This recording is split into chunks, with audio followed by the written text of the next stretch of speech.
Bismillahirrahmanirrahim. Assalamualaikum warahmatullahi wabarakatuh.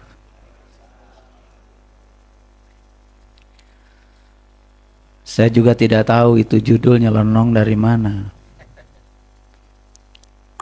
Biasanya kalau ditanya, ngariksa besok judulnya apa? Ya saya cuma diam aja. Tapi setelah beberapa saat, itu tiba-tiba aja di intuisi saya muncul. Ya yang muncul judulnya itu.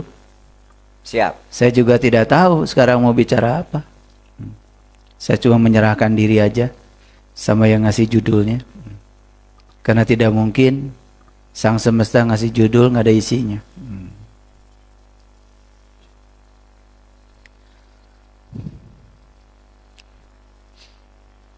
Jadi judulnya menyaksikan samudra dalam setetes air.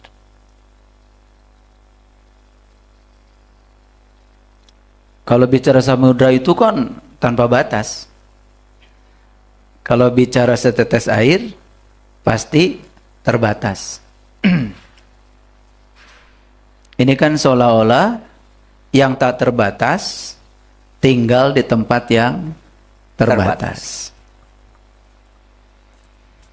Kira-kira pusing nggak otak kita mikirin itu?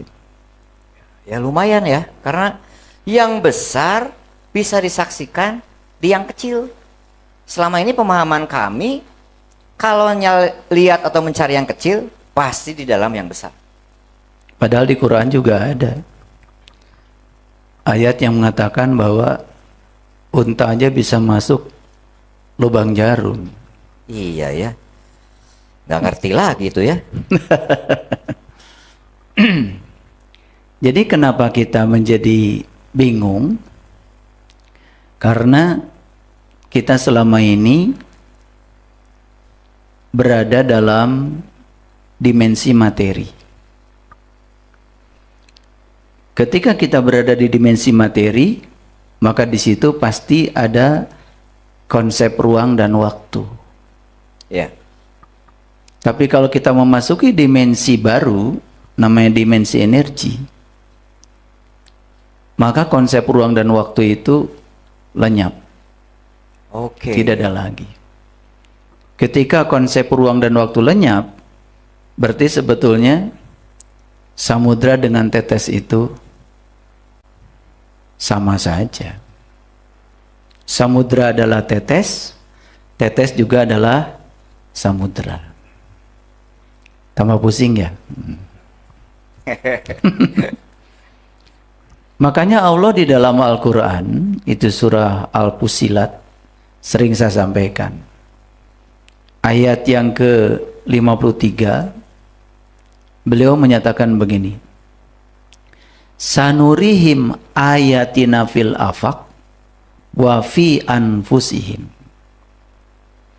Aku bentangkan tanda-tandaku di segala ufuk. Tetapi tanda-tanda itu juga dibentangkan pada dirimu. Oke. Allah sendiri yang bilang begitu. Ya, hatta yatabayyana lahum annahul haq. Tugas kita justru harus bisa menemukan kebesaran dan tanda-tanda dia itu yang ada di segala ufuk itu, yang ada di semesta tanpa batas itu, justru pada diri kita sendiri. Kan tidak mungkin Allah berfirman seperti ini kalau itu tidak bisa dibuktikan.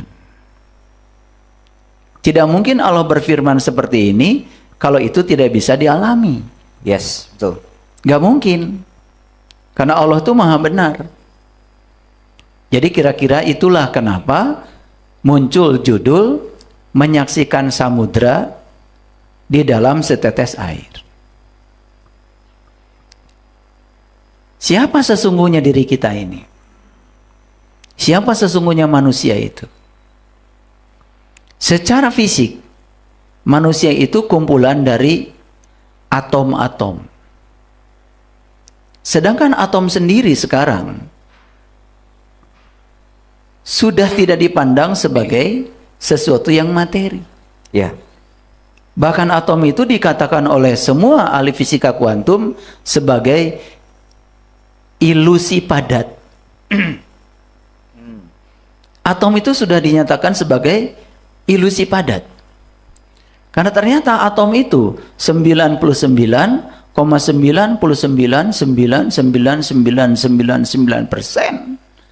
itu ruang kosong. Dulu pada saat orang belum menekuni fisika kuantum, orang mengatakan bahwa di dalam atom ada materi yang namanya elektron. Ternyata elektron pun sekarang tidak dipandang lagi sebagai materi semata. Karena dia ternyata ketika diamati bisa menunjukkan sifat gelombang. Oke. Makanya ada percobaan di fisika itu namanya percobaan celah ganda. Jadi ada dua celah. Kalau materi ini ketika ditembakkan pada satu celah, harusnya tidak ada di celah lain. Tapi eksperimen ini justru membuktikan bahwa ya, dia itu berada di dua celah yang berbeda di waktu yang sama. Sedangkan yang punya sifat seperti itu bukan materi. Itu adalah gelombang. Lalu muncullah yang disebut dengan dualisme gelombang materi. Semua yang bersifat materi ternyata di dalamnya juga punya sifat gelombang. Dan ternyata semua yang bersifat gelombang pun di dalamnya bisa sebagai materi. Tergantung diamati atau tidak. Jadi sebenarnya kita sekarang, ya coba perhatikan, coba angkat tangannya semua. Angkatannya semua. Coba pandang tangan kita. Kang Yudi bisa lihat tangannya? Yes. Para sahabat bisa lihat tangannya? Ya. Semua bisa lihat tangan? Oke. Ya. Ini tanganku. Yes? Yes. Siapa yang menyadari kalau ini tangan? Saya. Siapa yang menyadari kalau ini adalah tangan? Pikiran? Pikiran itu, ya, pikiran itu bukan pencipta kesadaran. Justru kesadaran itulah yang menciptakan pikiran.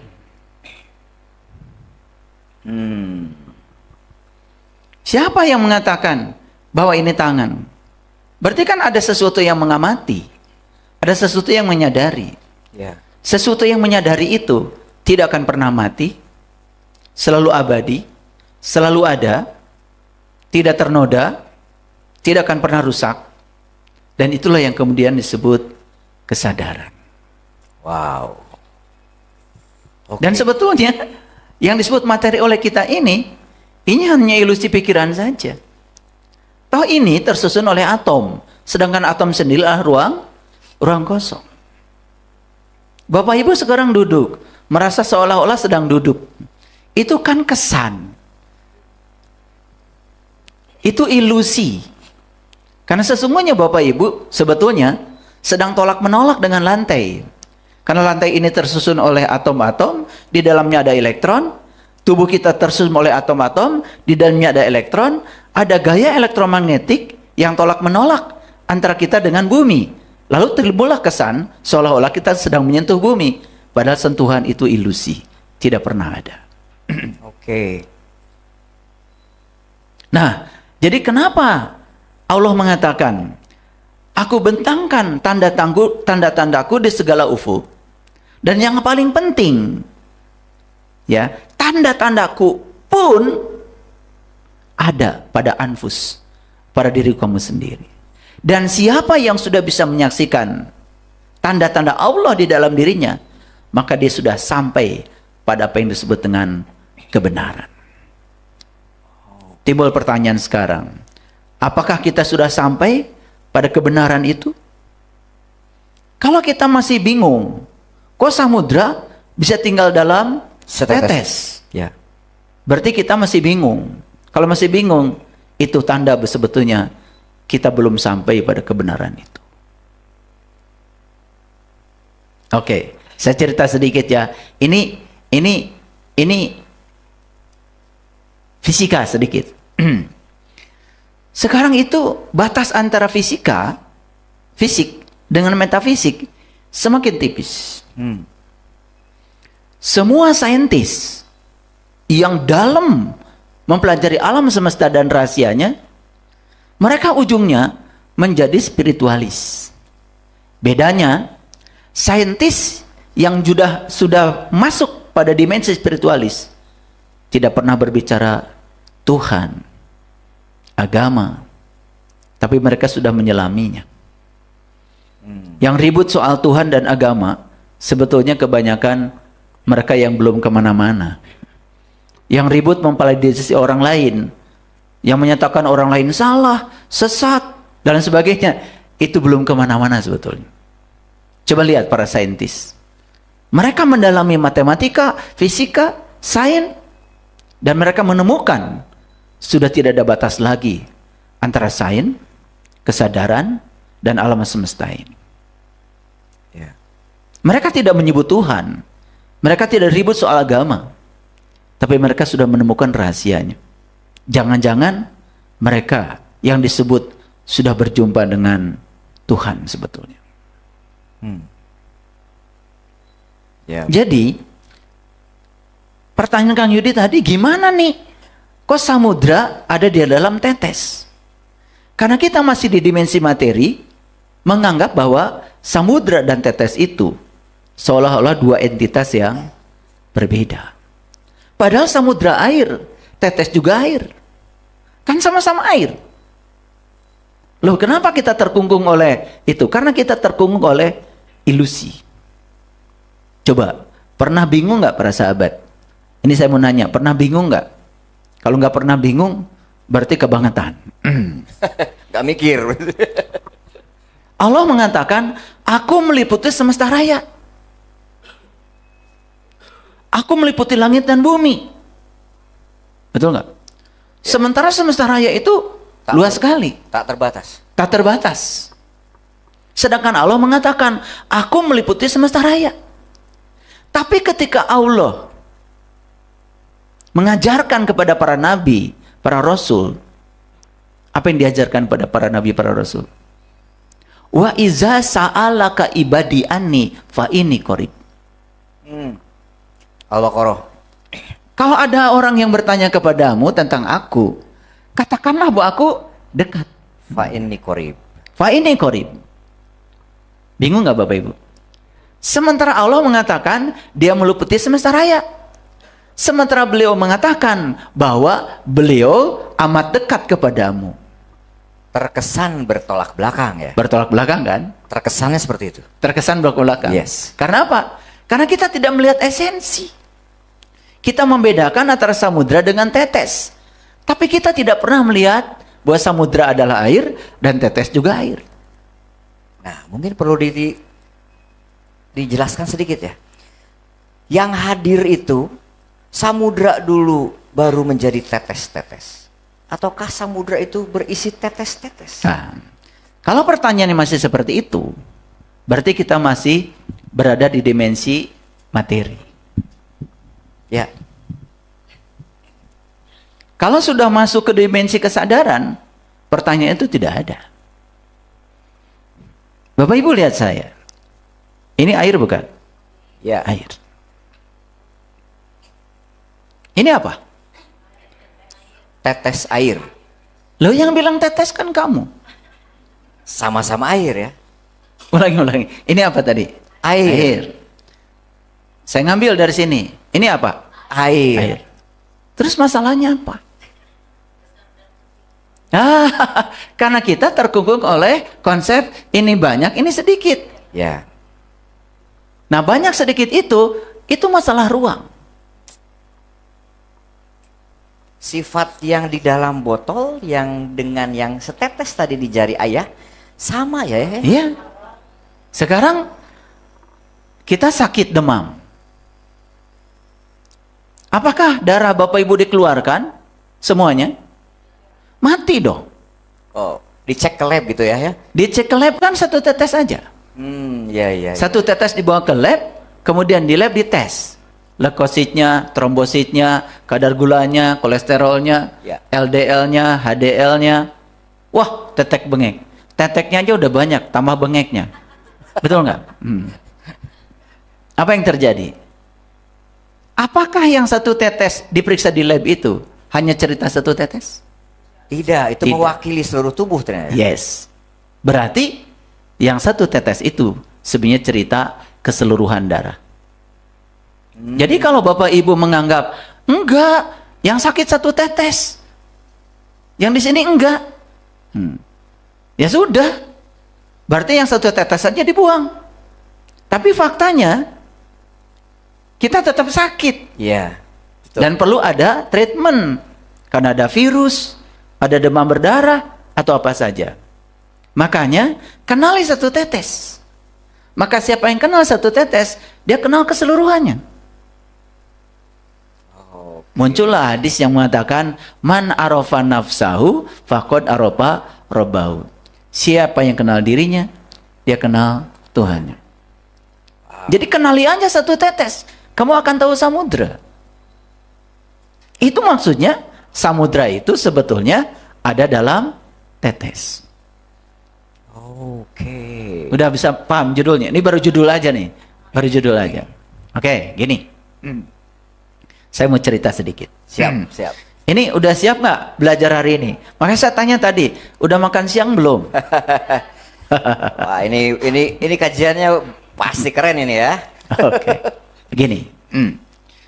Apa yang disebut dengan materi oleh kita ternyata tidak benar-benar materi. Ada film namanya Ant-Man. Nonton nggak? Ant-Man yang manusia semut ya? Ah, itu kalian itu udah nggak jelas ya. Senangnya Doraemon. Karena Doraemon tuh kalau minta tas langsung dikasih kan? Iya, gitu. betul. Filmnya Ant-Man. Ya. Pernah nonton film ini? Sudah. Aduh, saya bingung mau ngajak ngobrol gimana nih. Film Marvel, film Atau Marvel. yes, pernah nonton film The Matrix? Yes. Neo. Oke? Nah, film ini apa sebetulnya? Film ini awalnya fiksi. Padahal fiksi itu bagi mereka yang belum nyampe ilmunya. Ini sebenarnya cerita tentang fisika kuantum. Yang menyatakan bahwa semua yang kelihatan realitas itu adalah manipulasi. Manipulasi dari apa? Dari kesadaran. Semua realitas itu adalah manipulasi dari kesadaran. Bahkan disebut juga simulasi. Simulasi dari kesadaran. Ini hanya simulasi dari kesadaran. Sebenarnya yang diceritakan itu bukan realitasnya, tapi kesadarannya. Itulah pentingnya kenapa kita kalau ingin mengenal Tuhan harus mencapai sidratil muntaha, puncaknya kesadaran. Bayangkan ya, saking sibuknya kita beragama, sibuk aja di ritual-ritual yang kita sendiri tidak tahu esensinya. Akhirnya kita kejebak sendiri. Sehingga ritual ini tidak menyampaikan kita pada kesadaran. Padahal yang harus dicapai kata Allah, menyaksikan kebesarannya, menyaksikan tanda-tandanya pada dirimu sendiri. Baru kamu akan bisa mencapai yang namanya kebenaran. Nah, jadi sebetulnya film ini ya fiksi bagi yang tidak tahu. Tetapi si pembuat film ini sudah belajar fisika kuantum, sudah belajar bahwa sebetulnya realitas ini adalah simulasi. Makanya dibuatlah di film itu ya tokoh-tokoh ya yang kemudian endingnya mereka menyadari bahwa sebetulnya semua yang disebut dengan realitas itu hanyalah ilusi. Hanya ilusi, betul. Itu film Ma'rifatullah sebetulnya. Yes. Makanya nonton film kayak gini. Jangan Doraemon terus. Oke, sekarang kembali ke pertanyaan Kang Yudi tadi. Apakah tetes yang ada dalam samudra atau samudra dalam tetes. Kalau kita masih memisahkan samudra dan tetes, berarti kita masih terjebak di ruang. Nah, siapa yang terjebak di ruang? Yang terjebak di ruang dan waktu itu namanya adalah matter atau materi. Dan kita harus masuk ke dimensi baru yang namanya dimensi energi.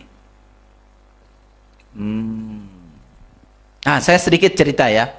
Einstein itu mengatakan dalam teori relativistiknya bahwa waktu itu relatif. Waktu itu relatif. Ya. Dan beliau juga mengatakan bahwa sesungguhnya dalam dimensi energi waktu itu tidak ada. Kalau waktu tidak ada, ruang juga tidak ada. Kapan waktu dan ruang tidak ada? Ketika kita bisa bergerak secepat cahaya. Jadi ketika kita bisa mencapai speed of light, yaitu 3 kali 10 pangkat 8 meter per second, ya, ini adalah kecepatan cahaya. Ya. Jadi cahaya itu kecepatannya adalah 3 kali 10 pangkat 8 alias 300 juta meter per detik. Jadi dia itu dalam 1 detik menempuh jarak 300 juta meter dalam 1 detik. Ya. Nah, bayangkan oleh Bapak Ibu, ya. Ini bumi kita, ini matahari. Dari matahari kemudian datang cahaya dengan kecepatan 300 juta meter per detik. Nah, ternyata cahaya yang datang dari matahari ke bumi itu perlu waktu sekitar 8 menit. Atau alias 480 detik. Berapa jauhnya coba? Berarti berapa jarak dari matahari ke bumi? Bisa dihitung. Berarti jaraknya sama dengan, coba dihitung, ya, 300 juta, betul? Meter per detik dikalikan dengan 480 detik. Jadi saya bisa hitung jarak dari matahari ke bumi. Berapa? Hitung sendiri. Pasti kalkulatormu, apalagi yang murah, pasti langsung minta digantikan yang baru. 144. Oke, berapa? 144 pangkat 9 meter. 10 pangkat 144 pangkat 10 pangkat 9. 9 ya. Ini kan 1 2 3 4 5 6 7 8. 9 kan? Ya. Pangkat 9. Berarti sekitar 10 pangkat 9 itu berarti miliar. Jadi 144 miliar meter. Kalian belajar supaya gaul dikit. Jadi nanti saya akan tunjukkan bahwa ya sains dengan spiritual itu sudah semakin tipis batasnya. Jadi kalau bicara spiritual harus bicara sains. Kalau bicara spiritual cuman rasa tidak bisa dibuktikan. Seolah-olah spiritual itu unobservable, itu bohong. Dan spiritual itu pada akhirnya bisa dibuktikan. Sekarang ya, orang sudah bisa bicara bahwa otak itu memancarkan berbagai macam gelombang. Ya. Gelombang beta, gelombang alfa, delta, theta. Sudah bisa, ya. Oke, lanjut dulu. Jadi, Bapak Ibu, perhatikan saya. Ya.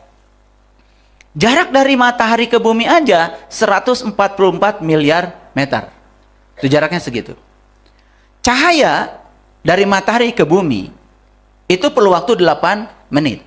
Jadi, Bapak Ibu kalau sekarang lihat matahari bukan real time. Yes, delay 8 menit berarti. Delay 8 menit. Yang disaksikan itu matahari 8 menit yang lalu. Nah, sekarang bayangkan kita melihat bintang ya yang jaraknya 10 tahun cahaya. 20 tahun cahaya, 30 tahun cahaya. Ya. Berarti bintang-bintang yang disaksikan Bapak Ibu sekarang itu sebenarnya bukan real time. Itu bintang 10 tahun yang lalu. cahayanya baru nyampe sekarang. Iya kan, cahaya itu syarat untuk bisa melihat. Ya. Kalau cahaya tidak nyampe ke mata, kalian nggak bisa lihat. Mulai ngerti sekarang. Makanya coba, Bapak Ibu, boleh sebutkan, saya tanya, berapa usia? 44. Berapa usia? 48. Berapa usia? 44. Berapa usia? 59. Semuanya ilusi. Tergantung siapa yang mengukur. Kalau ada orang yang melihat Ibu Meta ini dari sebuah planet yang jaraknya 10 tahun cahaya, Ibu Meta ini bukan 44 tahun. Delay 10 tahun. 34 tahun. Kalau yang melihat dari sana, kita karena duduk di sini, kita ada di tempat yang sama, di kerangka yang sama. Jadi kita bilang 44. Betul, ngerti maksud saya? Jadi kalau dari planet yang jaraknya 30 tahun cahaya, baru 14 tahun. Kelihatan dari sana maksud saya. Ya di sini tetap begitu. Clear dulu. Nah, cahaya itu apa?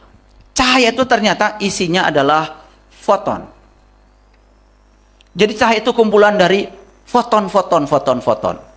Nah, satu foton itu disebut satu paket energi.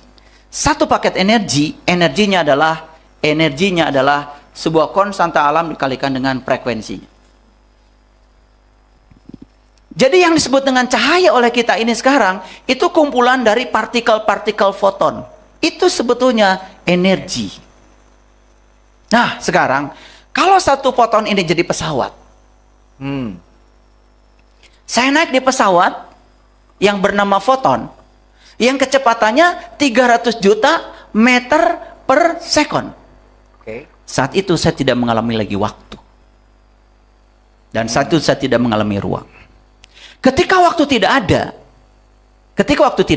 apa yang terjadi? Awal dan akhir tidak ada. Karena awal dan akhir akan terjadi dalam waktu yang simultan. Tidak ada delay. Jadi sekarang mengerti kenapa Allah mengatakan wal awalu wal akhiru. Dia yang awal, dia yang akhir. Artinya dia tidak punya awal, dia tidak punya akhir. Awal dan akhir itu hanya ada dalam dimensi materi ketika waktu ada. Ketika waktu tidak ada awal, tidak akhir. Makanya Allah yang maha segalanya tidak terkonsep oleh ruang dan waktu. Itu dalam dimensi cahaya. Apalagi belum mengenalkan diri dalam Al-Quran. Aku adalah nur ala nurin. Cahaya di atas cahaya. Selesai. Tidak terkonsep oleh ruang dan waktu. Wow. Itulah keabadian. Jadi kalau kita ingin memasuki kesadaran yang murni, berarti kita harus masuk dalam dimensi energi. Dan kita harus masuk ke dalam dimensi nur ala nur. Itulah pentingnya kita harus menggunakan sebuah pesawat yang bernama tubuh ini. Bagi mereka yang tahu cara menggunakannya. Tidak ada awal, tidak ada akhir. Selama ini kita cuma bicara wal awalu wal akhiru. Nggak ngerti, sampaikan lagi di pidato. Wal awalu wal akhiru. Nanti nggak ngerti, sampaikan lagi. Kita cuma dari mulut ke mulut berbicara, semuanya bodong, semuanya kosong, kita tidak mengerti. Bapak Ibu, saya untuk memahami ini saja harus bertahun-tahun belajar yang namanya teori relativistik Einstein. Sampai pada rumus yang sangat luar biasa yang dikatakan Einstein, E sama mc kuadrat, kesetaraan antara materi dengan energi. Akhirnya di babak fisika kuantum muncullah rumus energi bukan M kali C kuadrat lagi, tapi energi adalah konstanta kali frekuensi.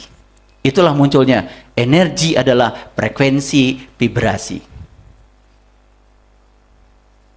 Coba Bapak Ibu, kelihatan tipisnya antara sains dengan spiritualitas?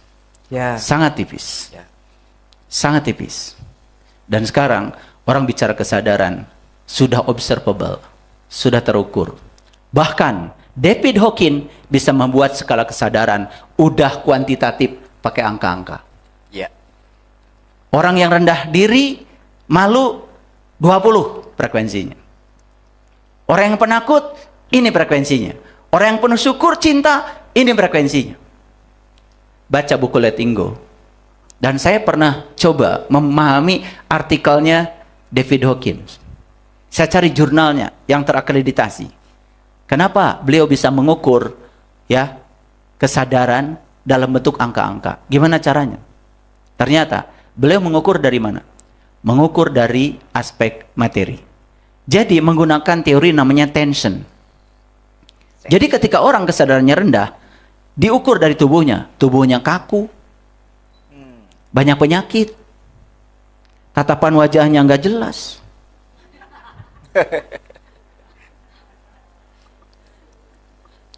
Jadi bisa diukur. Jadi ketegangan tubuh itu ternyata berhubungan dengan kesadaran. Yes. Makanya kenapa bisa dikuantitatifkan? Jadi yang diukur itu namanya modulus Young. Jadi modulus Young itu ya, itu perbandingan antara ya stres dan strain. Strain. Jadi antara tegangan dan regangan. Kalau bahasa Indonesianya, tegangan dan regangan. Jadi perbandingan antara tegangan dan regangan itu namanya modulus Young.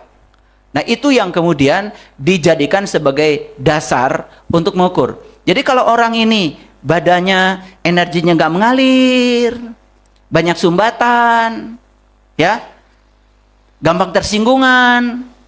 Lihat ya, orangnya gampang tersinggungan, perhatikan itu. Perhatikan ya, perhatikan saya. Itu kaku. Kaku. Nah, semua yang kaku pasti gampang menyakiti. Makanya semua yang kaku gampang melukai. Tapi semua yang lentur, yang lembut tidak akan pernah melukai. Air saking lembutnya tidak pernah melukai. Tapi semua yang kaku pasti melukai. Batu, pasir, bata, semua yang kaku pasti melukai. Jadi kalau orang gampang melukai orang lain karena kaku, Yes. itu bisa dikuantitatifkan tuh kesadarannya. Dia ada di level mana? Level takut, level khawatir, ya? Level apa? Level cemas. Oh, itu kebaca itu. Bahkan kalau kita melatih, ya, melatih ketajaman diri, melatih intuisi, ketemu orang sebentar aja langsung, kasihan nih penyakitnya, banyak sekali. Kebaca itu, ya, ya, dari cara berkedip aja udah kelihatan itu. Penyakit. Berkedipnya tidak ikhlas. Oke. Bapak Ibu, lihat saya lagi. Jadi, apa sih materi itu? Ternyata materi itu adalah energi yang melambat. Karena dia melambat, disitulah tercipta konsep waktu, konsep ruang. Jadi ketika tadi saya ditanya sama Kang Yudi, ini gimana nih? Samudra dalam tetes atau tetes dalam samudra? Kalau kita masih bertanya itu, berarti kita masih berada dalam jebakan konsep ruang dan waktu. Kita masih ada di dimensi materi. Begitu masuk dalam dimensi energi, samudra adalah air, tetes juga di air. Esensinya sama. Wow. Oke, kembali lagi kepada tadi. Kenapa selama ini kita tidak bingung? Padahal Allah mengatakan, aku meliputi semesta raya. Dan Allah mengatakan, aku bersamamu. Lebih dekat daripada urat nadi lehermu. Semua yang dibicarakan adalah konsep ruang. Dan kita membawa kesadaran tertinggi dalam konsep ruang. Ya pasti bingung. Betul nggak? Ya bingung. Sementara Allah mengatakan meliputi semesta raya. Ya. Sementara Allah mengatakan, aku bersama kamu. Bahkan lebih dekat daripada urat nadi lehermu. Dan kita kemudian memahami seolah-olah dia adalah sebuah sosok, sebuah entitas yang tinggal di dalam suatu ruang. Apalagi mengatakan, oh dia tinggal di sini. Ya, suka mengatakan kan, tinggal di sini. Padahal sebetulnya, semua semesta ini adalah ruang kosong. Kosong tapi isi. Isi tapi kosong. Yang pada hakikatnya adalah dia itu sendiri. Samudra adalah tetes. Tetes juga samudra. Ketika tetes sudah mencapai kesadaran samudra, dia bukan tetes lagi. Dia menjadi samudra itu sendiri. Wow. Gila. Ya kan, sesuai prediksi kan, ini kajian pasti akan spektakuler. Ayah, nyambung berarti sekarang saya sudah mulai paham. Oh, berarti judul ini itu simbol. Samudra itu beliau, dia yang maha tak terhingga, maha segalanya, tak terbatas. Tapi beliau memperlihatkan kemahaannya dalam tanda kutip setetes air. Dan itu adalah diri kita. Saya jadi ingat di hadis kursi mungkin ya, mohon dikoreksi kalau salah, bahwa aku adalah, Allah menyatakan, aku adalah rahasia besar yang tersembunyi dan aku ingin dikenal.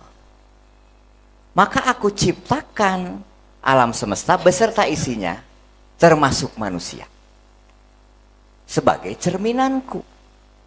Saya jadi mulai menyambungkan hadis kursi ini dengan yang cerita ayah tadi, bahwa oh berarti, mohon maaf nih, saya memaknainya, berarti saya sebagai salah satu ciptaannya, saya adalah cerminannya dia, dan saya punya tugas untuk mengenal dia.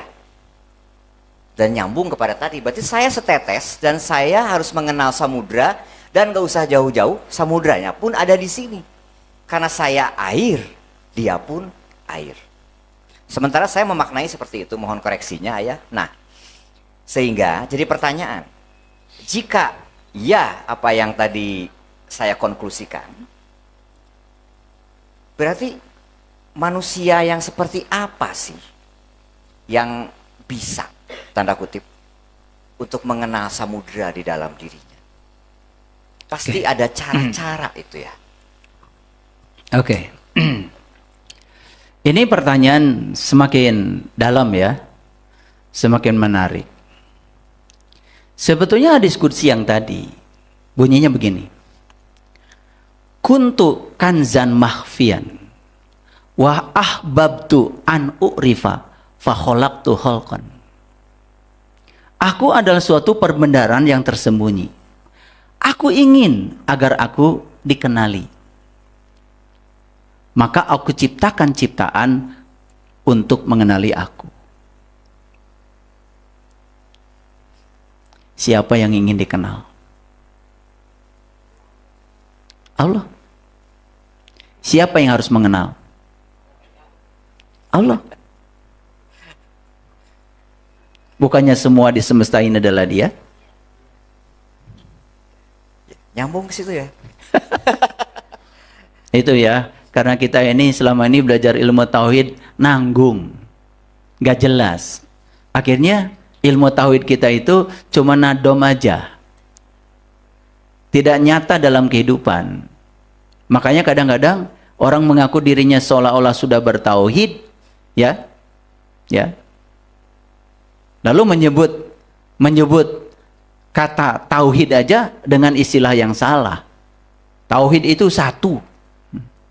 Seolah-olah ahad itu satu. Kalau satu ada dua, ada tiga, ada empat. Padahal ahad itu kan artinya esa. Esa itu artinya tunggal. Dan tunggal itu bukan satu, bukan dua, bukan tiga. The whole. Keseluruhan. Keren ya, karena ada esa, ada eka ya di bahasa Nusantara nih. Beda. Betul. Ya? Beda. Ya. Makanya Pancasila itu tidak mengatakan ya ketuhanan yang satu. Ketuhanan yang Maha Esa, bukan eka ya. Betul. Bahkan tidak menggunakan istilah Tuhan, tapi ketuhanan. Karena Tuhan dengan ketuhanan dua hal yang berbeda. Tuhan itu ya sudah selesai. Tapi ketuhanan itu aspek yang harus diupayakan. Bagaimana kita merasakan ya penyatuan dengan Tuhan. Itu namanya ketuhanan. Makanya ada ketuhanan, ada kesetanan. Kalau kesetanan kan berarti kesipati sifat-sifat setan. Kalau ketuhanan berarti kesipati sifat-sifat Tuhan. Itu yang sebut dengan tahaluk bihalakillah. Nah, nyambung nanti dengan pertanyaan Kang Yudi tadi. Tapi ini harus pelan-pelan menjawabnya. Perhatikan saya selanjutnya. Aku adalah suatu perbedaan yang tersembunyi. Aku ingin agar aku dikenali. Maka aku ciptakan ciptaan agar aku dikenal. Kan timbul pertanyaan, siapa yang ingin dikenal? Dan siapa yang harus mengenal? Ya. Pusing ya? Padahal kan tidak ada yang lain. La ilaha illallah. Kan yang ada cuma dia. Yang mana yang bukan dia? Loh, kenapa dia ingin dikenal? Dan siapa yang mengenal dia? Lalu kalian-kalian yang belajar ilmu ma'rifatullah mengatakan sudah mengenal Tuhan, legek banget. Baru aja 2 minggu ikut belajar, udah langsung merasa sudah sampai kepada Tuhan. Siap-siap menjadi guru. Saya aja udah belajar bertahun-tahun, gak mau jadi guru. Ngapain? Cari masalah. Saya jadi diri saya aja. Saya ingin mengenal diri saya. Itu aja. Sejatinya saya. Nah, pertanyaan yang tadi, siapa yang ingin dikenal dan siapa yang harus mengenal? Itu harus dijawab dulu. Sebetulnya semua ciptaan ini, semua realitas ini hanyalah sang kesadaran yang ingin mengenal dirinya sendiri.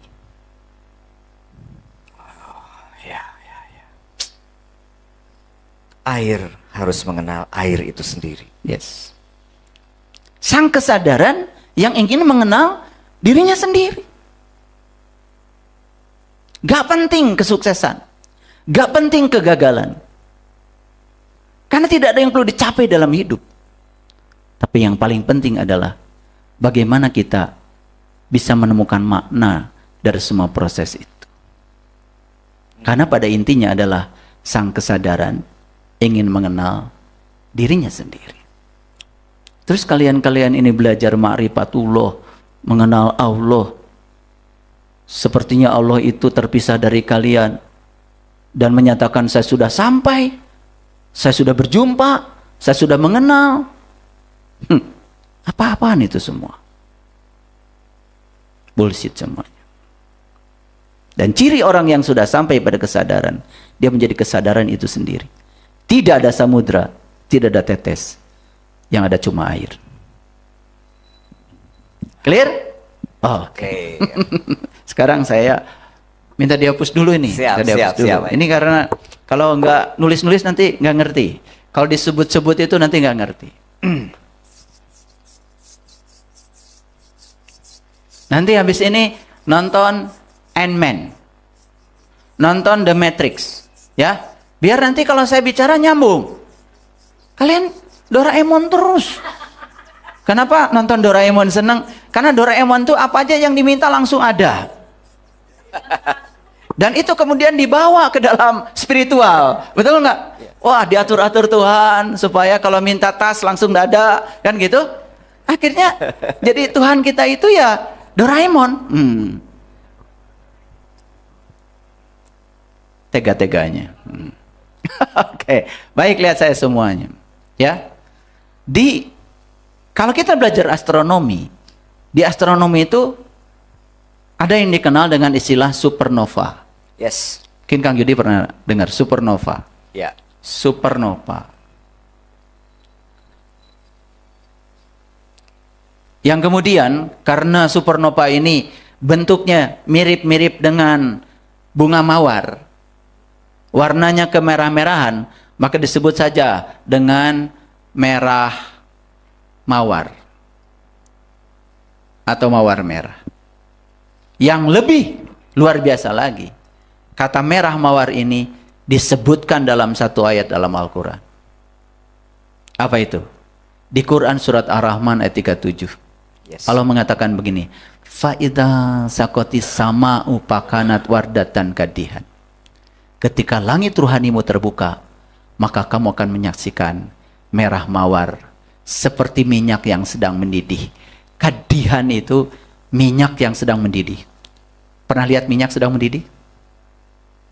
Minyak sedang mendidih. Iya. Piraku di dapur wae ngagoreng gehu. Minyak yang sedang mendidih. Ya, ya itu. Jadi artinya dia itu sangat dinamis. Yes. Ya. Ketika langit rohanimu terbuka, maka kamu akan menyaksikan merah mawar seperti minyak yang mendidih. Lalu dipungkas dengan fabi ayyi ala'i rabbikuma tukadziban. Dan nikmat mana lagi yang akan kau dustakan? Lihat saya semua. Ini ayat turun kapan? Itu ayat turun ya, Quran surat Ar-Rahman ayat 37 itu turun 1500 tahun yang lalu. Kepada siapa? Kepada teladan kita, namanya Rasul Muhammad Sallallahu Alaihi Wasallam. Yes. Jadi Nabi Muhammad itu sudah pernah menyaksikan merah mawar. Ya. 1500 tahun yang lalu. Pertanyaannya, kan saat itu belum ada teknologi. Belum ada teleskop. Belum ada teleskop. Oke? Ya. Belum ada teleskop. Apakah Bapak Ibu mulai bertanya, kok beliau bisa? Iya. Dan tidak mungkin seorang nabi menyampaikan sesuatu yang katanya pasti beliau sudah menyaksikan sendiri. Dan saya pastikan kepada Bapak Ibu semua, harusnya semua umatnya Nabi Muhammad yang ngaku umatnya beliau sudah menyatakan yes hari ini. Apa yang dikatakan Nabi Muhammad yang dinyatakan di Quran itu benar. Berarti sudah membuktikan. Ya. Sudah membuktikan belum? Kalau belum, terus apa kabar? Bagaimana kita bisa menyatakan itu benar kalau kita tidak mengalaminya? Ya. Karena keyakinan itu meyakini yang belum terlihat sampai bisa melihat yang kita yakini. Baru sampai keyakinan. Clear sampai situ? Oke. 1500 tahun yang lalu. Ya, tanggal 8 bulan September tahun 1994. NASA. Tahu NASA? Ya. Badan Antariksa Amerika. Ya. Kalian tanya NASA aja bingung. NASA itu apa Kang Yudi?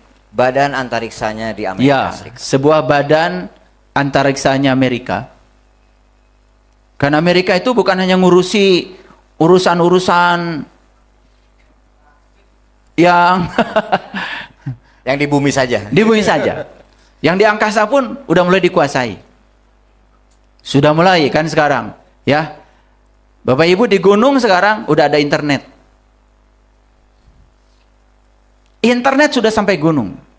Kenapa? Tinggal bawa aja receivernya, langsung terkoneksi dengan satelit. Yang membuat itu namanya Elon Musk. Keuntungan dari situ saja beliau dalam sebulan bisa meraup 1.600 triliun.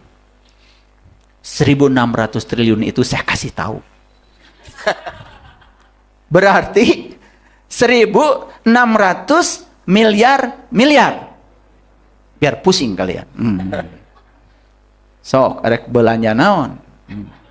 Geus moal nawar deui ya. Karena orang yang suka nawar itu mental miskin ya. Karena duitnya terbatas. Kenapa terbatas?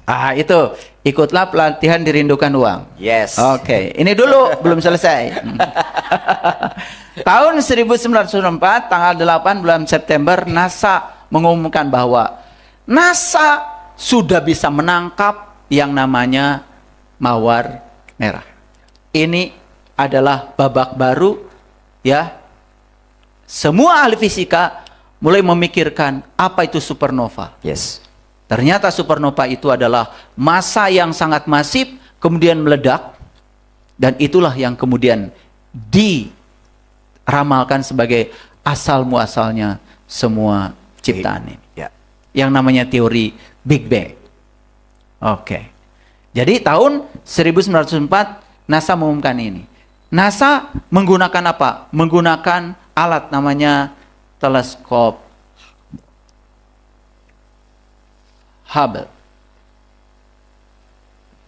Apa teleskop Hubble?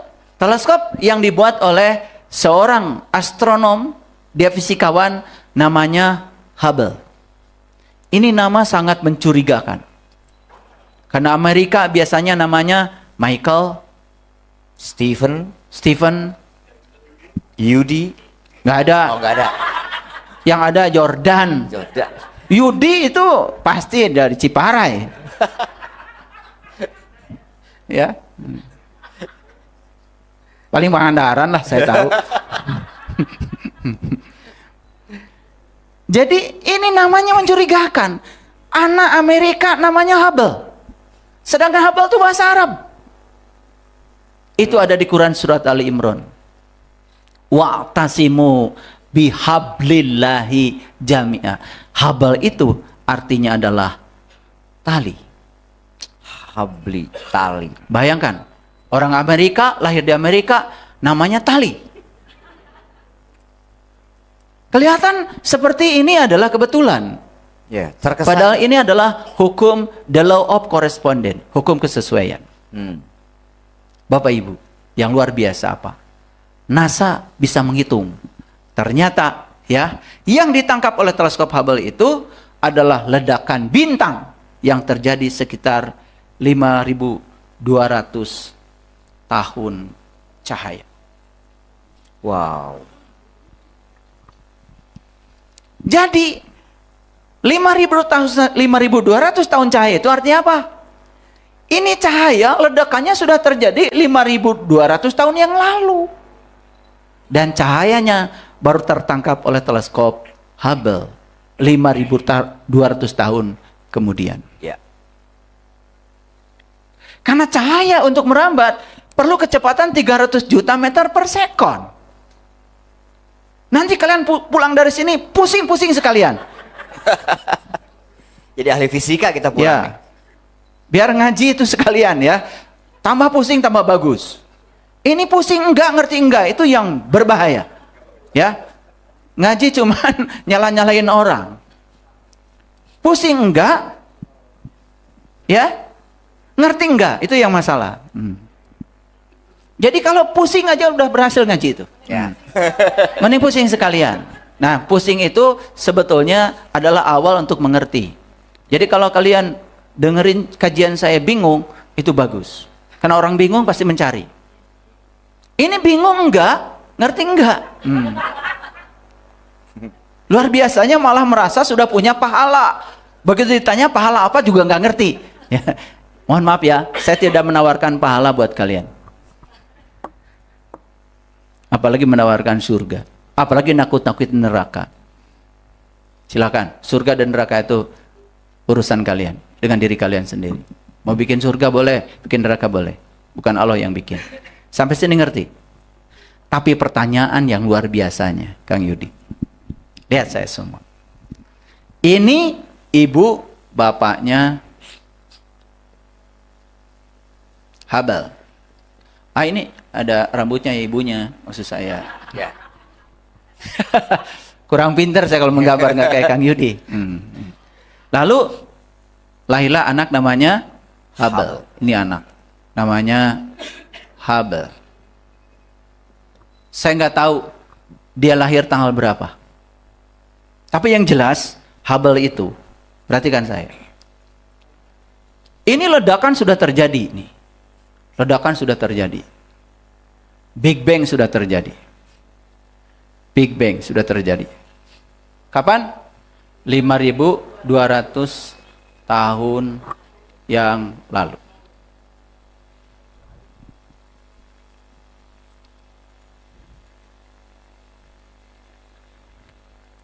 Jadi, teleskop itu taruh di sini. Ini teleskopnya. Teleskop. Coba lihat saya semuanya. Ketika ini ledakan, merambat terus cahayanya, merambat terus saya. ini belum ada di sini. Ketangkap nggak? Nggak ketangkap. Ya. Betul nggak? Oke. Padahal ibunya Hubble dengan bapaknya baru janjian di KUA. Nggak tahu di Amerika KUA apa ya. Baru janjian di KUA. Ya toh? Hubble-nya belum hadir. Belum ada. Ya. Belum ada. Itu hebatnya. Betapa cermatnya alam semesta. Coba lihat saya. Lahirlah Hubble yang kecil, lucu, lari-lari kemana-mana terus. Belajar fisika dari SD, SMP, SMA, kuliah, S1, S2, S3. Dan ketika sedang menyelesaikan disertasi S3-nya, disitulah Hubble membuat teleskop. Dan teleskopnya jadi, dibawalah oleh pesawat ruang angkasa. Dilepaskan di sebuah titik. Dan tempat di titik ini dilepaskan. Bayangkan sekarang, di titik ini, di waktu yang sangat tepat, ledakan 5.200 tahun yang lalu sedang merambat ke situ. Dan ini sudah ada. Yes. Ini dua pertemuan yang sangat dahsyat. Bayangkan, ledakan ini sedang berjalan. Si ledakan ini juga cahayanya tidak mikir mau ditangkap siapa. Ya. Tapi tiba-tiba di titik itu sudah ada alat yang namanya teleskop Hubble dan bisa merekamnya. Luar biasa nggak Bapak Ibu? Sekarang saya mau tanya Bapak Ibu, kalau di sini tidak ada rencana semesta untuk menunjukkan rahasianya, bisa terjadi? Coba, Hubble itu lahir dulu, betul nggak? Besar dulu. Dan semesta kayaknya sudah menyiapkan beliau untuk bisa menjadi seorang astronom, dan beliau menciptakan alat namanya teleskop Hubble. Dan yang luar biasa, diletakkan di titik yang tepat. Kalau titik yang tidak tepat, mungkin juga tidak tertangkap.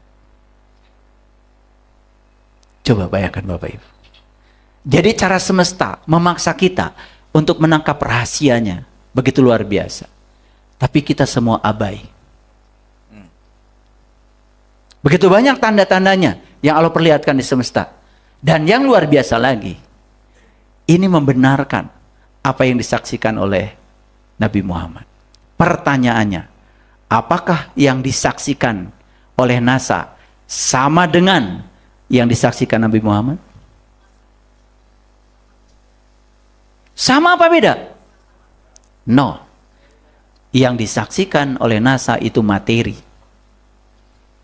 Kejadian di alam semesta. Tapi yang disaksikan oleh Nabi Muhammad adalah yang melampaui segala materi dalam dimensi energi. Beda. Tidak sama. Itu membuktikan bahwa ayat yang tadi dikatakan di Al-Fussilat, aku bentangkan tanda-tandaku di segala ufuk. Dan yang paling penting, aku bentangkan kebesaranku pada dirimu sendiri. Jadi sebetulnya, di dalam satu tetes itu, kita bisa menyaksikan samudra. Wow. Keren sekali ya. Ini kajiannya paket lengkap. Jadi secara sainsnya terbahas, kemudian beberapa pertanyaan saya juga terjawab. So, kalau saya bahasakan, mohon maaf nih, saya beranalogi juga ya, sesuai yang analogi ayah bawakan. Di dalam diri manusia berarti ada tanda kutip teleskop Hubble. Yes. Bahkan teleskop yang di dalam diri kita jauh lebih canggih daripada teleskop Hubble.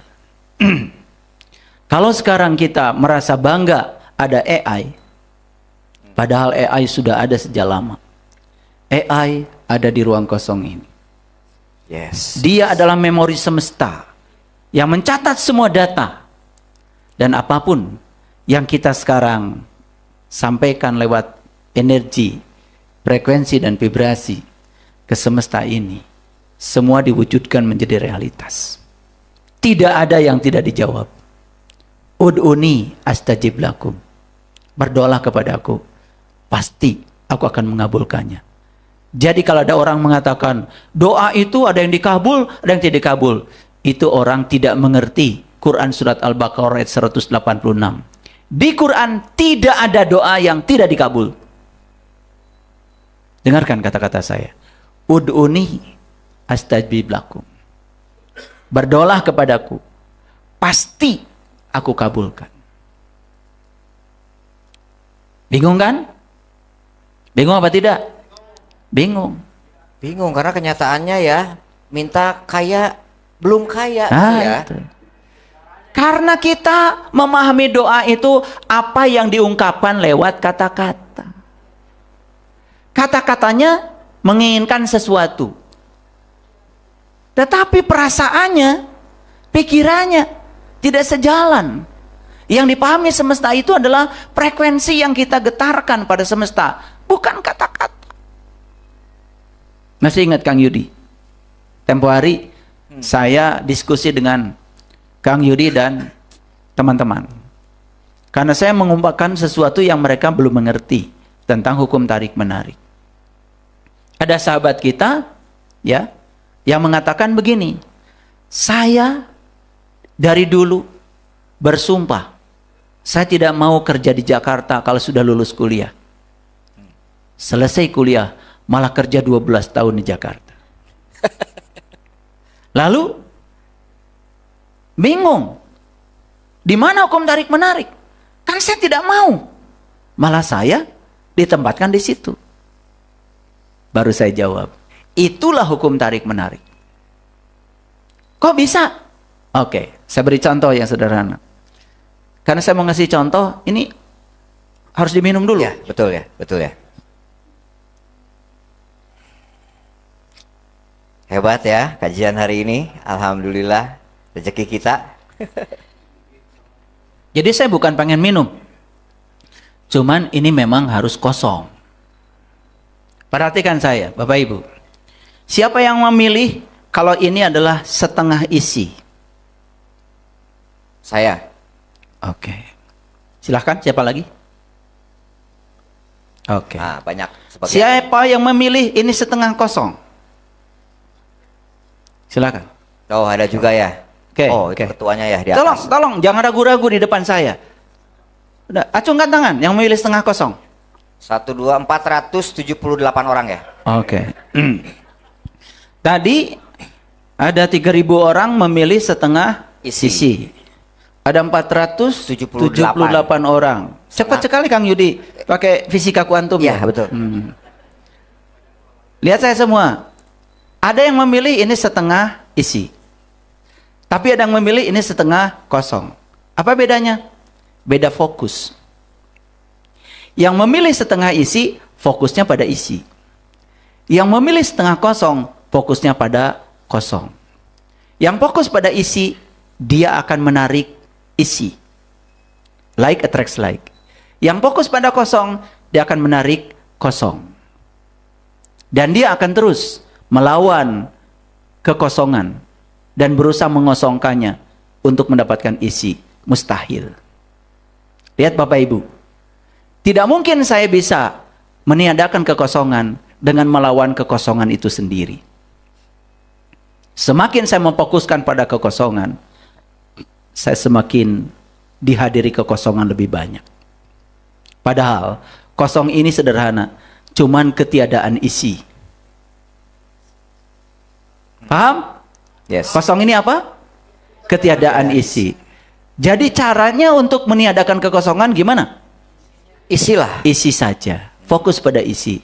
Maka ketika ini diisi, kosong hilang. Otomatis hilang. Otomatis. Ketika kita mengisinya, kosong hilang. Jadi, teman kita tadi tidak mau kerja di Jakarta 12 tahun, malah kerja di Jakarta. Kenapa? Kalau ini adalah yang dia mau, ini yang tidak dia mau, yang kosong. Dia tidak fokus kepada isi, dia fokus pada kosong. Maka dia akhirnya 12 tahun kerja di Jakarta. Itulah hukum tarik menarik. Harusnya apa? Harusnya rasakan dia sudah kerja di tempat lain dengan seleri yang dia mau. Dia bahagia, dia penuh cinta, penuh syukur. Tidak usah membenci Jakarta. Karena benci bukanlah cinta. Yes. Tepuk tangan dong, asik. Wow. Oke, ada yang sakit, terus benci pada sakit, membicarakan sakit, mengumumkan sakit di WA group, berharap sumbangan apalagi, biar semua orang tahu, biar semua orang bersimpati, biar semua orang nengok. Lihat saya semuanya, Anda sedang berfokus pada sakit, Anda semakin sakit.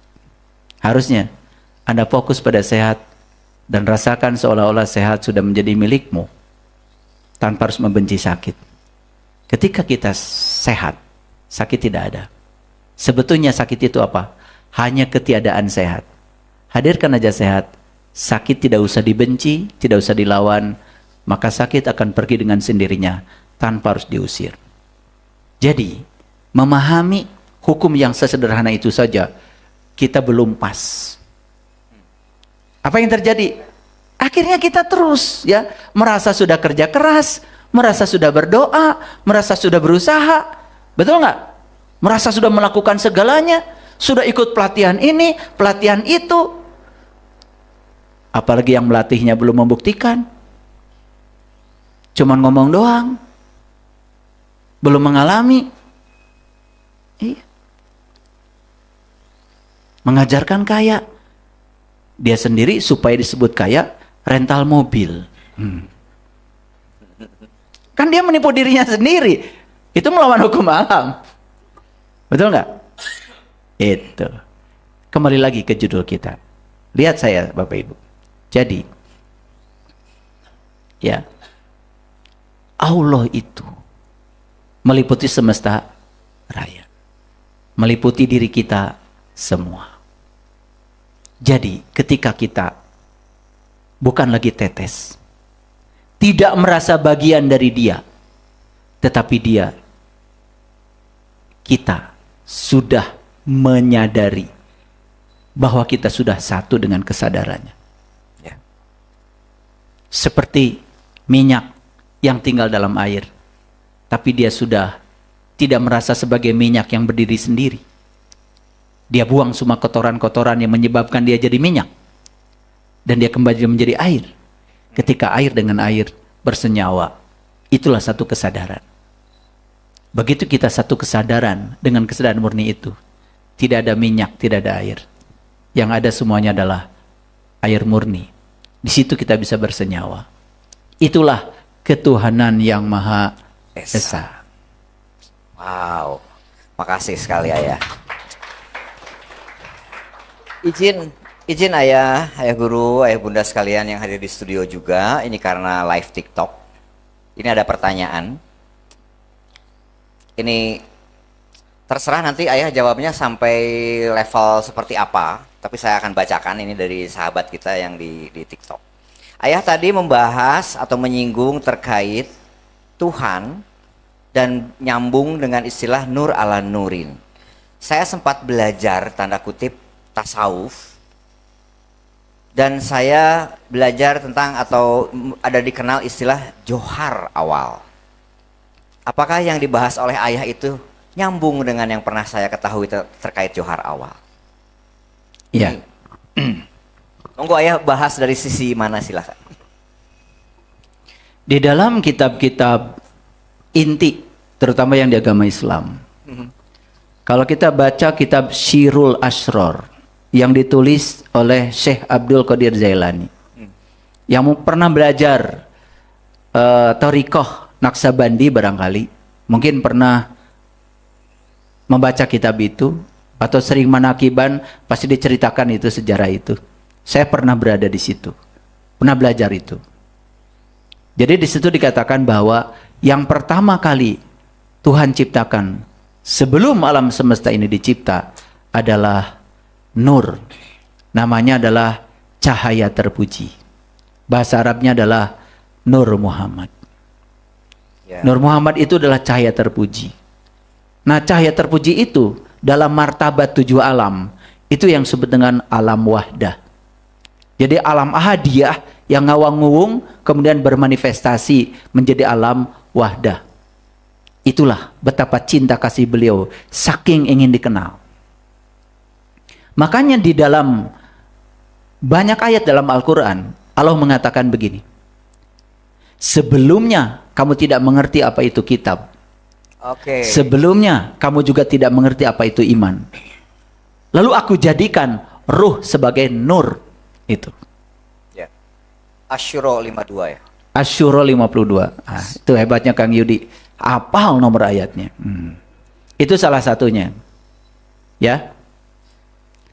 Jadi Asyura 52 mengatakan bahwa sebelum itu kamu tidak mengerti apa itu iman. Sebelum itu kamu tidak mengerti apa itu kitab. Tetapi aku jadikan ruh sebagai nur. Hebat ya, cinta kasih Allah. Betul nggak? Itu saking beliau ingin dikenal. Padahal sebetulnya beliau sendiri ya yang ingin dikenal oleh beliau sendiri. Yang mengenal beliau, yang dikenal juga beliau. Nah, itu yang disebut dengan cahaya awal. Manifestasi pertama dari energi yang ngawang-ngawung, yang tidak bisa disebut, yang tidak bisa dikenal, saking ingin dikenal. Bahkan ya di hadis lain dikatakan, karena kecintaannya kepada johar awal itu, maka terciptalah alam semesta ini. Jadi johar awal itu adalah itu adalah alam wahdah. Ya. Nyambung ya. Jadi tadi bagi yang bertanya, mungkin untuk sahabat semua, itu kajian kita tadi sudah makin dalam lagi aja. Ayah, saya sedikit turun step. Mungkin untuk kita semua nih, berarti Allah harus dikenal karena Allah sendiri ingin dikenal, dan Dia sudah mengejawantah di dalam diri kita sebagai kebisaan kemahaannya yang dititipkan ke dalam diri ini. Dan ada tadi quotes lah kalau saya sebut, man arafa nafsahu faqad arafa rabbahu, kenalilah dulu jati dirimu. Nah, kita bicara step ya. Bagaimana cara mengenal diri ini, mengenal jati diri ini, sehingga biarlah nanti Tuhan perjalankan, saya bisa mengenal Tuhan. Tapi saya mau fokus dulu untuk step awal. Saya harus mengenal jati diri saya. Itu ada cara, ada langkah, atau seperti apa gitu ya? Ya, itulah tugasnya para nabi, para rasul, diutus ke semesta ini. Jadi tugas beliau-beliau itu sebetulnya cuma 3 aja. 1, ya, menyembuhkan penyakit buta. 2, menyembuhkan penyakit kulit. 3, menghidupkan orang mati. Itu bahasa mutasyabihat. Dan itu diulang-ulang di banyak ayat. Salah satunya di Quran surat Al-Imran ayat 49. Silakan para sahabat kalau ingin tahu. Apa sih tugasnya para nabi, para rasul? Cuma 3. 1, menyembuhkan penyakit buta. Karena kalau buta, coba perhatikan saya. Coba tutup sekarang para sahabat. Matanya tutup semua. Ikuti saya. Ikuti saya. Yang di rumah juga tutup semuanya. Tutup aja, ikuti saya. Tutup. Sekarang jawab pertanyaan saya dan tetap mata ditutup. Di tangan kanan saya ini ada apa? Gak kelihatan ya? Gak kelihatan. Coba buka matanya. Oh, handphone. Nah, kapan bisa menjawab? Saat terbuka mata saya. Saat terbuka. Bisa nggak Bapak Ibu tadi berbohong? Bisa. Meraba-raba? Bisa. Bisa. Betapa probability-nya banyak.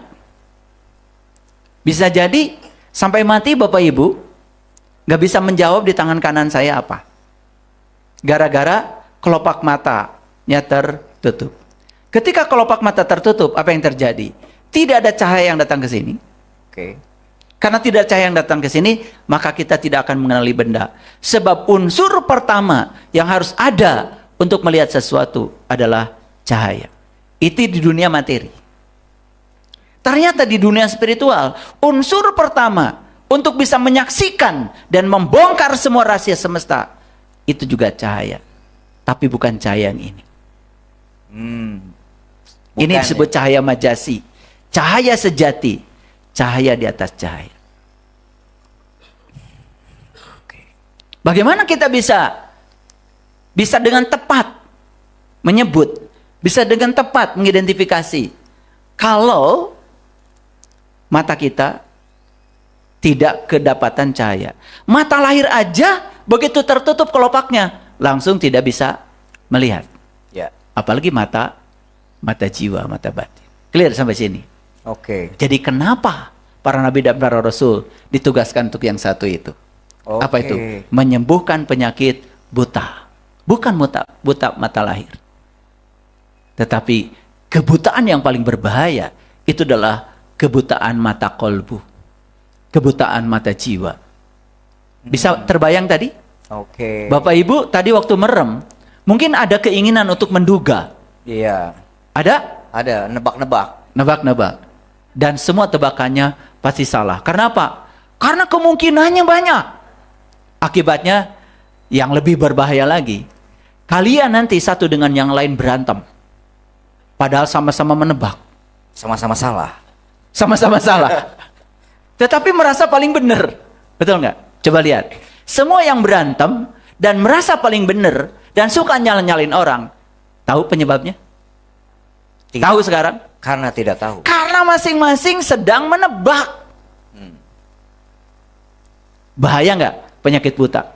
Bahaya. Bahaya. Jadi tugasnya Rasul yang pertama itu Kang Yudi. Menyembuhkan penyakit buta. Dan yang kedua, bukan buta jasmani. Ya. menyembuhkan penyakit kulit.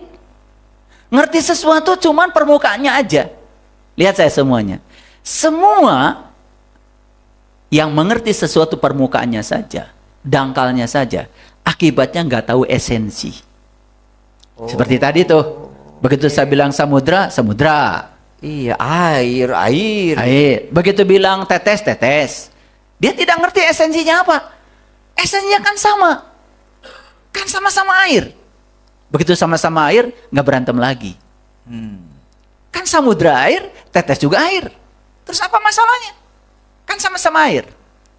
Justru dia akan berusaha, gimana tetes ini supaya kembali ke samudranya. Jadi kalau sempat terkotori, ya disuling tetesnya. Ya. Supaya kembali ke samudranya.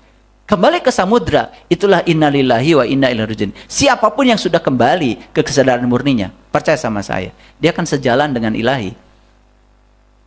Tidak ada masalah hidup. Oh, jadi penyakit kulit tuh, pikir saya tuh lepra, kusta, kurap, gatal jamur gitu loh ya. Ya, sekarang bukan, pertanyaan saya, sejak kapan Rasul dan Nabi belajar kuliah kulit kelamin? kuliah gitu? kulit dan kelamin? Oke, nangkep ya, nangkep. Berarti itu bukan muhtamat ya, itu mutasyabihat ya. Sejak kapan Nabi dan Rasul ngurusi mata lahir? Bukan ahli THT gitu ya. Mereka kan bukan ahli mata, bukan gitu ya. dokter mata. Bukan dokter mata, bukan iya, paham. Nggak pernah sekolah urusan mata. Aduh, ya maaf ya. Masih belajar ya, siap. Jadi mata itu yang harus disembuhkan. Yang kedua penyakit kulit. Coba para sahabat perhatikan saya. Bahayanya para sahabat kalau ke kampung saya di Garut. Bahaya Kang Yudi. Karena di Garut itu tempatnya kongguan. Kalengnya kongguan. Ya. Oke. Tapi itu isinya bisa macam-macam. Oh, penipuan. Bukan penipuan bukan Kang Yudi. penipuan ya? Bukan penipuan. Ya, bukan penipuan. Artinya luar dan dalam itu bentuknya sama. Mungkin Kang Yudi kalau ke rumah saya langsung wih, kongguan. Begitu dibuka, kemungkinan pertama ranginang. Opak. Keripik. Dan sekarang Kang Yudi di kampung saya, luarnya kongguan, isinya cireng. Oke. Jadi nangkep. gambarnya kongguan, dalamnya bisa macam-macam. Bahaya nggak? Bahaya. Coba bayangkan, ada orang yang mengatakan, saya punya gangguan, padahal cuma lihat kulitnya aja. Yes. Padahal isinya itu cireng. Itu pengakuan yang sangat berbahaya. Betul nggak? Banyak nggak yang mengklaim dirinya siapa? Betul nggak? Wah, banyaklah pakai gelar itu, gelar ini. Ya, saya nggak tega nyebutnya. Padahal dia bungkus luarnya aja. Mohon maaf ya, dibagus-bagus bajunya, dibagus-bagus penampilannya, seserem mungkin. Seolah-olah dia manusia paling suci. Di depan umum maksudnya. Di belakang nggak tahu yang dia lakukan apa. Itulah gangguan tipuan. Itulah bahayanya penyakit kulit. Bahaya nggak? Bahaya. Dan penyakit kulit itu Bapak Ibu menular. Iya, betul ya. Waktu itu juga sama-sama Kang Yudi dekat yang eksim. Ya, betul. Deketan. Bisa eksim Kang Yudi. Ya. Dan penyakit itu menular. Dan orang yang belajar sesuatu kulitnya saja gampang dibodohin, gampang diprovokasi, gampang ditipu dan menular. Disuruh bakar rumah orang saja, nurut. Oke. Paham. Disuruh merusak gedung punya negara, punya rakyat yang dibangun oleh uang rakyat, mau. Masukkan saja racun ke dalam otaknya. Sudah tidak ada memikir panjang. Itu banyak penyakit kulit. Dan sekarang kenapa orang agamanya sama tapi berantem? Tidak bisa bersaudara. Karena penyakit kulit. Dan penyakit kulit itu sangat berbahaya, menular.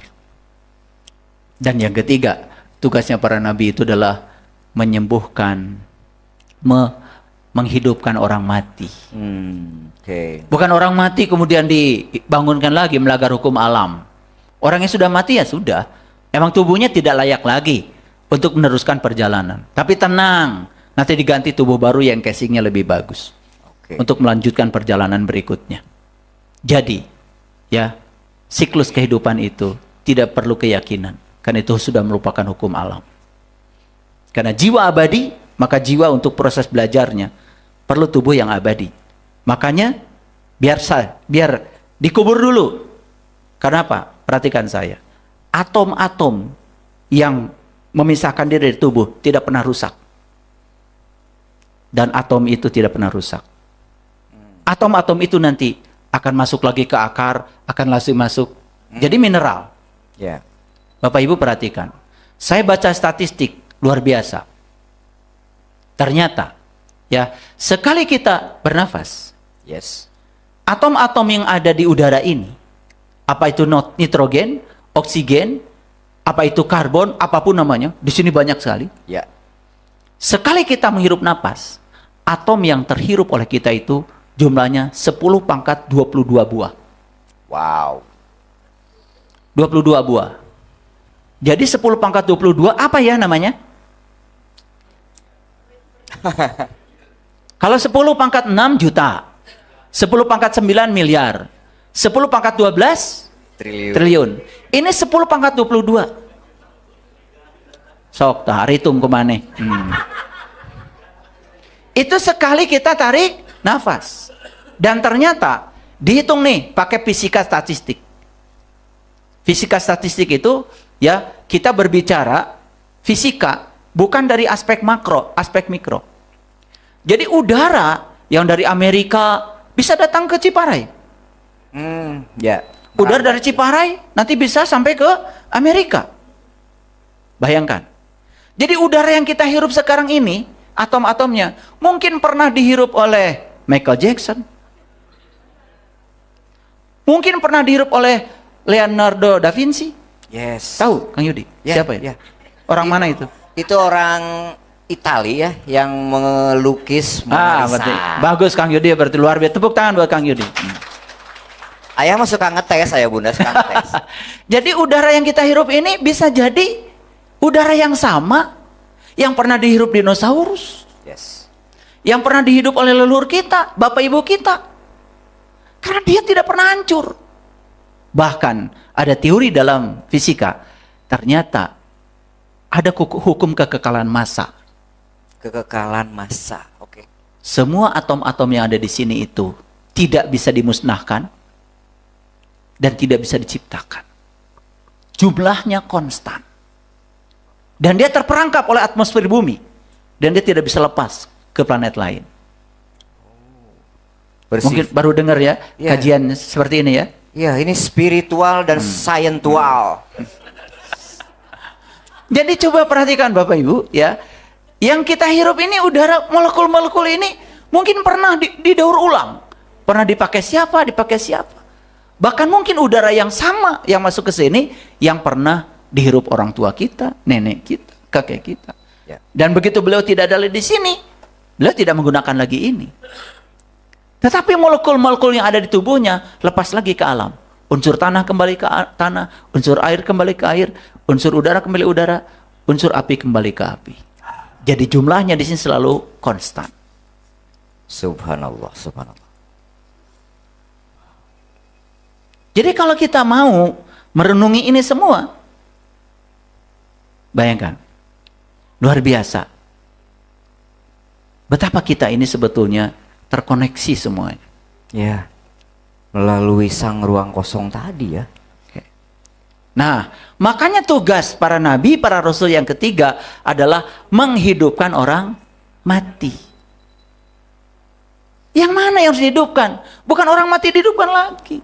Itu akan dihidupkan dan dibangkitkan oleh hukum kekekalan energi, siklus alam. Alam sudah punya caranya sendiri. Tapi nabi dan rasul tugasnya adalah menghidupkan orang yang mati tetapi kelihatan hidup. Makanya Nabi Muhammad dalam sebuah hadis mengatakan, kamu melihat seolah-olah semua manusia ini hidup, padahal mereka tuh mati. Mati apanya? Mati kesadarannya. Tadi saya bicara kesadaran. Kesadaran adalah pusat realitas. Karena kesadaran semua yang menciptakan realitas. Kesadaran itu yang menciptakan realitas. Bayangkan ketika orang mati kesadarannya sangat berbahaya untuk menciptakan realitas. Maka realitas yang datang pada dia, realitas yang dia tidak ingin, yang tidak disadari. Padahal kita bisa menciptakan takdir, bukan sekedar menjalani takdir. Kita diberi kebebasan untuk menciptakan takdir kita sendiri. Nanti hari Rabu, saya pisahkan ya kajiannya, karena ini terlalu berat. Betul. Hari Rabu saya akan berbicara khusus bagaimana manusia menciptakan, menjadi arsitek dari realitasnya sendiri. Nanti hari Rabu, episodenya hari Rabu. Karena ini terlalu berat nih kuliah kita. Ya. Kuliah kita terlalu berat. Nanti saya lihat memang ini nggak ada yang ngantuk satupun ya. Saking bingungnya. Bingung tadi ya, 10 pangkat 22. 10 pangkat 22. Bayangkan ya. Fabi ayyi ala irabbikuma tukadziban.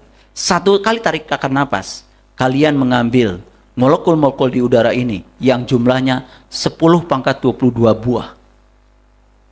Seorde dengan bilangan Avogadro. Tahu Avogadro, Kang Dudi? Nah, itu saya lupa Pak. Itu teman di mana gitu, pernah WA sih dulu ya. Pernah WA sama Kang Yudi? Ya, lupa nggak di save. Jadi Avogadro itu seorang ahli kimia. Saking bingungnya dengan jumlah molekul di alam semesta, maka dia menciptakan namanya bilangan Avogadro. Jadi bilangan Avogadro itu seperti ini, ya. Pokoknya ini ada molekul dalam satu ruang, jumlahnya banyak sekali.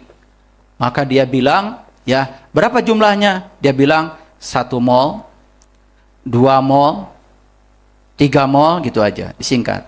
Nah, 1 mol itu setara dengan 6,03 kali 10 pangkat 23 buah. Nah, ini yang disebut dengan bilangan Avogadro. Tambah pusing ya kamu. Pangkat 22 aja udah pusing ya, ini tambah pangkat 23 lagi. Ya. Jadi kalau Avogadro ditanya, ada berapa jumlah molekul di ruangan ini? Dia bilang 10 1 mol, 2 mol, 3 mol. Sama seperti Bapak Ibu di pasar. Ada berapa cerna kolor? 1 lusin, 2 lusin, 3 lusin. Nah, daripada menyebut jumlahnya banyak-banyak, sebut aja. Tapi orang di pasar sudah punya perjanjian. Kalau 1 lusin sekian buah, tidak akan salah. Sama, di dunia sains juga ada perjanjian. 1 mol, 2 mol, 3 mol, menyebut sejumlah molekul yang jumlahnya seperti itu, saking banyak. Bayangkan Bapak Ibu, di ruangan aula ini ada berapa jumlah molekul? Sudah, bilang aja, setara dengan bilangan Avogadro. Siap. Gitu, baru cerdas kamu. Dihitung satu-satu, nanti pusing sampai mencret. Oke Ayah, terima kasih. Jadi diingatkan tadi ada kajian terpisah nanti hari Rabu pagi di Masjid Mishkatul Anwar di Cimahi. Ada pembahasan terkait bahwa kita itu bisa meng-create our destiny. Kita bisa istilahnya menciptakan, menghadirkan tanda kutip apa yang kita inginkan.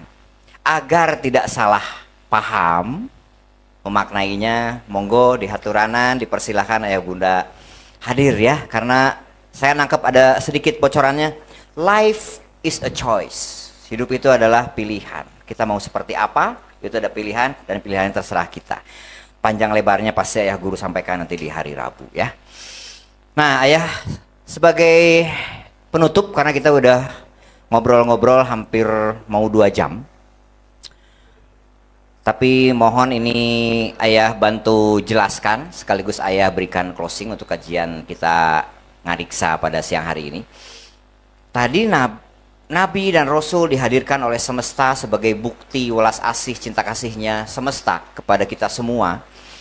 Mereka hadir untuk membantu, membawa, membimbing manusia-manusia atau umat-umat ini untuk bisa sembuh dari tiga penyakit tadi. Punten Ayah, Nabi Muhammad udah meninggal dan Nabi udah stop di situ. Kami yang mau belajar untuk mengenal jati diri tadi, sehingga si titik tadi, kalau kembali ke judul, bisa tanda kutip menyaksikan semesta dalam dirinya. Kami harus belajar kemana? Belajar kepada siapa? Ya, ini pertanyaan Kang Yudi ini diabadikan dalam sebuah riwayat. Saat itu ada seorang sahabat bertanya pada Nabi Muhammad, "Ya Rasulullah, aku bangga hidup sejaman dengan engkau, karena aku bisa bertatap wajah denganmu dan mendapatkan ilmu langsung dari tanganmu." Dan konon dikabarkan Nabi Muhammad menetekkan air mata dan beliau menjawab begini, "Lebih bahagia lagi umatku yang tidak hidup sejaman dengan aku, tapi mereka mendapat ilmu dari para pewarisku." Jadi Nabi Muhammad menghargai manusia-manusia yang hidup tidak sejaman dengan beliau, tapi masih kebahagiaan ilmunya beliau. Lalu ada seorang sahabat bertanya, "Ya Rasulullah, siapa mereka itu?" Nabi Muhammad mengatakan, Al-ulama warasatul anbiya. Jadi ulama itu jelas sekali definisinya. Mereka yang mewarisi ilmunya para nabi. Dan ilmunya para nabi cuma 3. Menyembuhkan penyakit buta, menyembuhkan penyakit kulit, dan menghidupkan orang mati. Jadi harusnya, mohon izin, harusnya para tokoh-tokoh agama, para ulama berfokus ke situ. Kalau semua berfokus ke situ, saya yakin umat Islam terutama akan mengalami kejayaan kembali. Karena dasar dari semua itu adalah itu. Coba, ketika seseorang sembuh dari penyakit buta, berarti dia bisa mengingat Allah. Berdiri, duduk, berbaring, gak ada yang ingat kecuali Allah. Ulul albab. Ulul albab. Solatnya jadi fokus mengingat Allah. Bahkan solatnya tidak 5 waktu lagi, sepanjang waktu. Sehingga solat bisa mencegah dari keji dan munkar. Gak ada lagi para perampok, gak ada lagi para koruptor, gak ada lagi orang-orang serakah yang mengambil sesuatu dengan cara serakah. Kalau istilah Pak Prabowo itu serakah nomik. Ya. Itu presiden yang bilang. Ya. Saking Pak Prabowo itu melihat betapa masifnya perilaku koruptif di negeri ini, sampai beliau membuat ini namanya serakah nomik. Serakah nomik itu artinya ekonomi yang dibangun oleh keserakahan. Apapun yang dilakukan, merusak alam, mengambil kekayaan sebanyak-banyaknya untuk kepentingan pribadi. Bahkan kita mendengar ada orang punya uang triliunan, mau hidup berapa tahun, dan melupakan bahwa uang itu harus beredar. Uang itu harus beredar. Bayangkan, uangnya dipenjara di rumahnya sendiri triliunan, dan uang tidak beredar. Ekonomi mengalami ketimpangan, dan tidak pernah merasakan bagaimana penderitaan orang lain. Inilah bahayanya penyakit buta. Apalagi penyakit kulit, selalu salah persepsi, salah interpretasi, salah proyeksi, tetapi merasa diri seolah-olah paling benar. Lalu terjadilah proses menghakimi, memvalidasi orang lain. Ketika orang lain berbeda dengan dirinya, dianggap salah. Seolah-olah sama itu benar, seolah-olah beda itu salah. Padahal beda belum tentu salah, dan sama belum tentu benar. Buat apa kita sama? Kalau seperti serombongan domba yang dia pergi ke sana, pergi ke sini, dia tidak tahu mau diapakan karena kebodohannya. Daya kritis hilang, daya kreatif hilang, daya komunikasi hilang, daya kolaborasi hilang, cinta kasih hilang. Dan itu memperbaikinya sangat sulit. Dan yang terakhir, betapa bahayanya orang hidup tapi mati rasanya, mati cinta kasihnya. Bayangkan para sahabat, begitu mudah orang menghilangkan nyawa orang lain hanya untuk memenuhi ambisinya. Begitu mudah orang menyakiti pihak lain hanya untuk divalidasi kalau dirinya benar. Semua menggunakan topeng kepalsuan. Itulah bahayanya 3 penyakit itu kalau tidak disembuhkan. Umat sekarang sedang menunggu tokoh-tokoh, para alim ulama, para cendekia, cerdik pandai, yang bisa menolong umat kita.